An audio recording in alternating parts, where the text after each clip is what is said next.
그렇게 해서 사람이 죽으면 계속 생각이 나지. 하지만 얘를 제사 지낼 수는 없지. 얘 제사 못 지내지.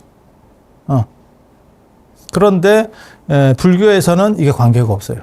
그러니까 옆에도 관계없고 밑에도 관계없고.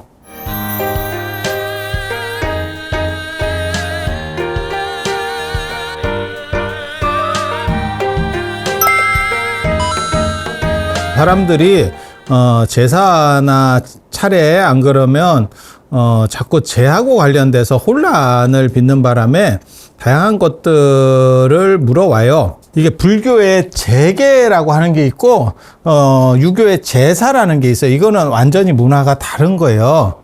그러니까 글자도 다르고, 그래서 제가 일부러는 두 글자를 쓴 거거든요. 제사, 제 이러니까 사십구제, 뭐 천도제 이러니까 사람들이 그게 그건 줄 알아. 근데 글자도 다르고 한글도 다르고 한문도 다른 거예요. 그래서 혼란을 줄이려면 아예 제사, 제 이렇게 하지 말고 제사, 제계 이러면 의미가 좀 더 분명해질 것 같아요. 그래서 제계라고 하는 거는 목욕제계라고 생각을 하시면 되고, 큰 차이점만 얘기를 먼저 해드릴게요. 유교의 제사는 남성 중심적인 거예요. 원래는 여성 참여가 안 되죠. 예전 제사 얘기하는 거예요. 지금 얘기하는 거 아니고요. 옛날 거. 그 다음에 동성여야 돼요. 그러니까는 같은 성씨끼리만. 며느리는 당연히 참석이 안 됩니다. 이성. 그러니까 다른 성씨는 당연히 안 되고 동성여야만 되고, 그 다음에 밤에, 예전에는 11시를 기준으로 날이 바뀌었기 때문에 본날이어야 된다. 그러니까 돌아가신 그날이어야 된다라고 하는 걸 기억해 주시면 되고, 그 다음에 직계만 가능합니다. 반계를 제사 지낼 수 없어. 그러니까 무슨 뜻이냐면 우리 아버지는 내가 제사 지낼 수 있는데 우리 삼촌이라든지 뭐 이렇게 안 됩니다. 그 다음에 내 밑에 자식 안 됩니다.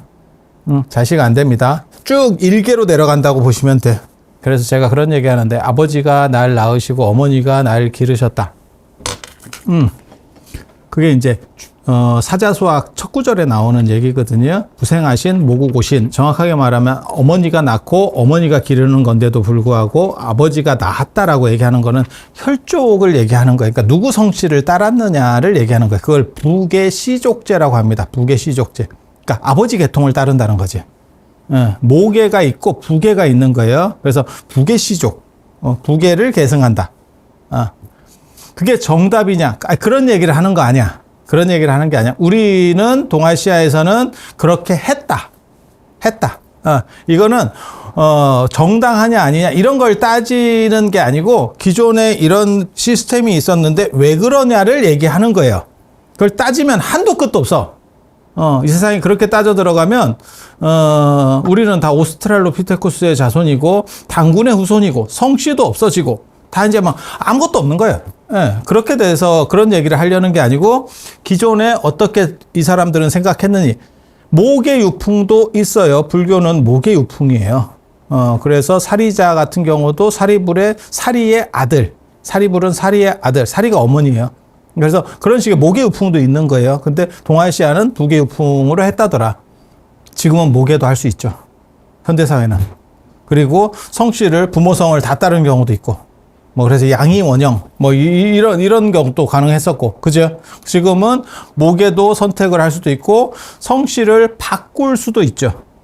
그러니까 어머니가 재혼을 했는데 애가 있었던 거야, 그 전에. 그러면 그게 이제 성씨가 좀 다른 아이들이 있으면 조금 그러니까 그걸 성씨를 바꿔주기도 하고 이렇잖아요. 이 얘기는 뭐냐면 성씨에 대한 것이 훨씬 넓어진 거예요. 자유도가 넓어진 거죠. 예전에는 그 불가능한 겁니다. 조선시대 인식에서 성씨를 야, 그거 환부역조. 그러니까 이거는 그 어느 정도냐면 그냥 이런 욕으로 되는 게 아니에요.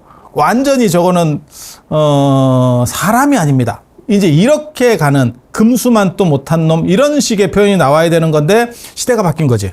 그러니까 기준이 바뀌면서 조선시대 방식이 옳다는 얘기가 아니고요. 그들은 그렇게 생각했고 지금은 이렇게 바뀌었다를 이해하시면 되는 거예요. 그리고 불교 같은 경우는 재계할 때 뭐 사십구제든 천도제든 우람분제든 다 할 거 없이 그냥 남녀가 다 참여.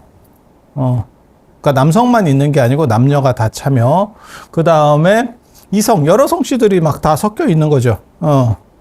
그러니까 남녀가 참여한다는 얘기가 벌써 여러 성씨가 들어간다는 거예요. 그러니까 부부가 참석했어요. 그럼 벌써 이성이 들어간 거잖아.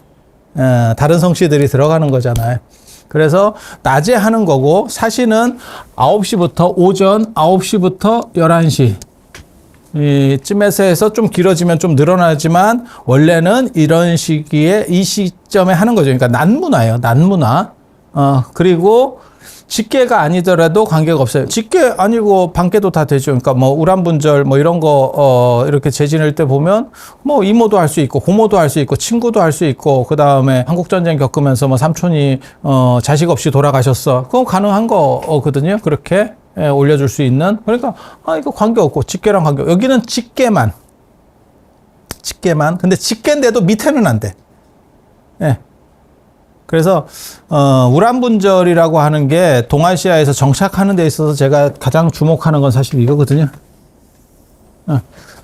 나랑 친했던 분들을 올려주고 싶은 것도 있는데, 그거보다도 내 자식, 이 자식의 죽음이라고 하는 부분이 있죠. 예전에는 영유아 사망률이 워낙 높으니까 1960년대까지만 해도 우리나라의 부부 합계 출산율이 한 가정에 6명대예요. 6명대입니다. 6명대.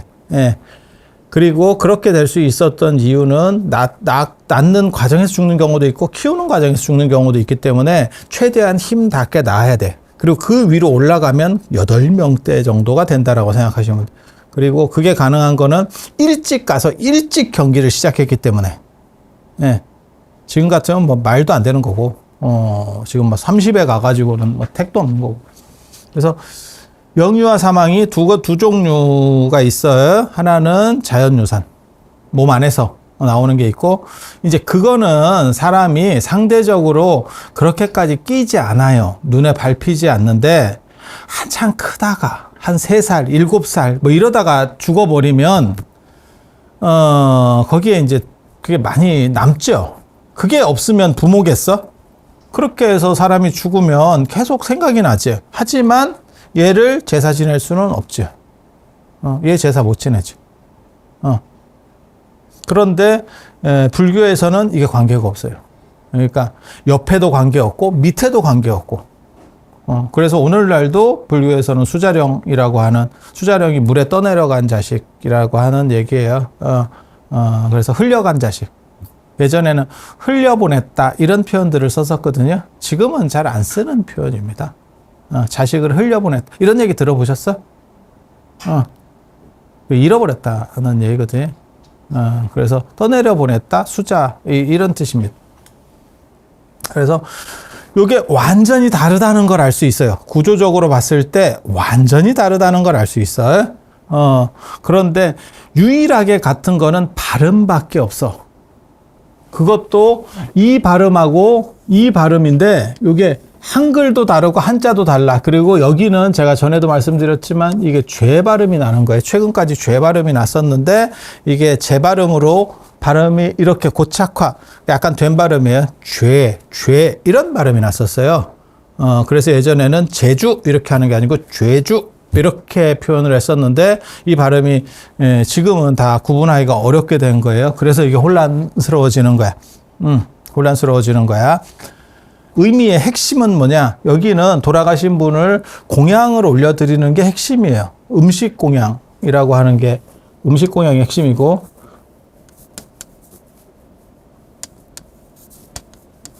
돌아가신 분에 대한 음식 공양이에요. 이쪽 같은 경우는 대중 공양입니다.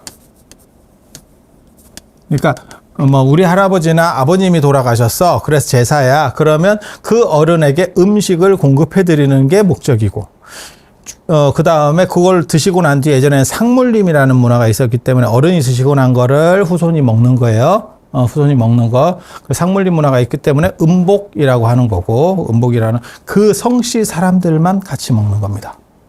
성씨 사람들만. 그리고 이 제계의 핵심은 뭐냐? 천도제, 49제, 뭐 영산제, 수륙제 다 마찬가지예요. 이런 제들의 핵심은 뭐냐? 그 돌아가신 분이 돌아가신 분이 집착을 털어버리고 부처님의 가르침을 받았으니까 경전 같은 걸 읽어드리고 자신의 생각을 바꿔서 좋은 쪽으로 가도록 하는 거예요. 그건 정신적인 전환, 인식 전환이고 물질적인 마일리지를 쌓아야 될 거 아니야. 물질적인 공덕을 쌓아야 될 거 아니야. 그게 대중供養이에요. 그래서 그 사람 이름으로, 그러니까 돌아가신 분, 그러니까 뭐 저희 할아버지면 할아버님, 아버님은 아버님의 이름으로 하는 대중供養. 이게 지금도 이 문화가 있는 거예요. 그래서 절에서는 무슨 우리 애가 뭐 잘 됐어요, 뭐가 어떻게 됐어요, 이러면 다 대중供養문화가 있죠. 제가 이번에 떡을 해서 돌리겠습니다, 뭘 해서 돌리겠습니다, 뭐 이런 식의 문화들이 지금까지 존속돼서 남아 있는 거예요. 그래서 이것과 이것은 많이 달라. 계통도 다른 거고 성립 배경도 다른 겁니다. 그런데 지금 절에서 하는 거하고 약간 비슷한 것 같은데요? 뭐, 그 절에서도 밥도 놔주고 뭐 어쩌고저쩌고 하던데요? 같은 동네에, 동아시아라고 하는 같은 동네에 2000년을 동거를 했어요. 그 덕분에 서로 닮아가는 겁니다. 형제를 보면 형제가 어렸을 때 집안에 같이 살 때는 형제들이 닮아 있어요. 그런데 결혼해가지고 한 30년씩 따로 살잖아요. 그러면 형제끼리 닮은 것보다도 부부끼리 닮은 부분이 커요. 원래 부부는 완전히 다른 사람이잖아요. 계통이 완전히 다른 쪽이잖아요. 유전자가 다른 사람인데 뭐. 그래서 안 닮아 있는 게 정상인데 한 30년 살면 부부끼리 좀 닮아 있고 서로 닮았다 하면 되게 싫어하지만 하는 행동은 비슷해요. 그렇게 닮아가고 형제끼리 만나면 그게 닮았느냐? 그럴 것 같기는 한데 좀 달라지죠. 아니, 맞잖아. 그래서 이거는 뭘 생각하시면 되냐면 한 집안에 부부가 2000년 동안 살았다고 생각을 하면 돼요. 그러니까 서로 뺏겨가는 거예요, 장점을. 그래서 그렇게 닮아갔다라고 보시면 돼요. 그러니까 원래는 유교가 먼저 있었고 그 다음에 동아시아에 한나라 후한 때부터 시작을 해서 나중에 불교가 한 1000년 정도, 위신남북조 시대부터 북송 때까지 한 1000년 정도를 지배 이데올로기가 돼요. 그러니까 여기에 불교가 이렇게 영향을 미치지. 그러니까 유교가 불교를 좀 닮아가는 거예요. 불교도 유교를 닮아가는 거예요. 그런 식으로 해서 엎치락뒤치락 하다가 나중에 또 유교가, 여기서는 신유학입니다. 새로운 유학. 신유학이 또 올라가고 성리학과 양명학 이런 식으로 올라가니까 엎치락 뒤치락 하다 보니까 서로 저쪽 집이 이게 장사가 잘 되는데, 그러니까 한쪽은 떡볶이를 팔고 한쪽은 떡을 판 거야. 그런데 이게 조금 보니까 장사가 저쪽이 좀 괜찮은 것 같은데, 우리가 좀 밀리는 것 같은데, 그러니까 떡 띄어다가 나도 팔면 되잖아. 내가 꼭 떡볶이만 팔아야겠냐? 사이드 메뉴로 떡을 파는 건 어때?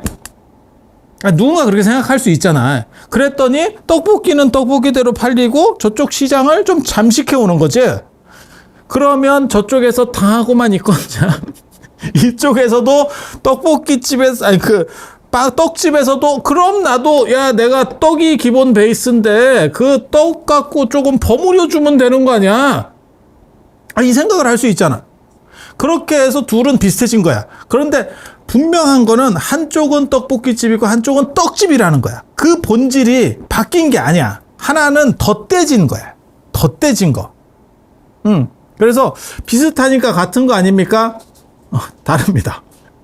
다릅니다. 그리고 이거는 본질에서 달랐기 때문에 본질이 같은데 나중에 갈라진 거는 사실은 완전히 다시 합쳐질 수도 있어. 그러니까 나무같이 한 나무에서 나서 가지가 이렇게 갈라졌어. 이거하고 달라. 이거는 처음부터 두 나무였다니까. 그래서 내용적으로 사실 좀 많이 다릅니다. 그리고 절대 같을 수 없어요. 그냥 서로 비슷해져 가고 있는 정도라고 보시면 돼요.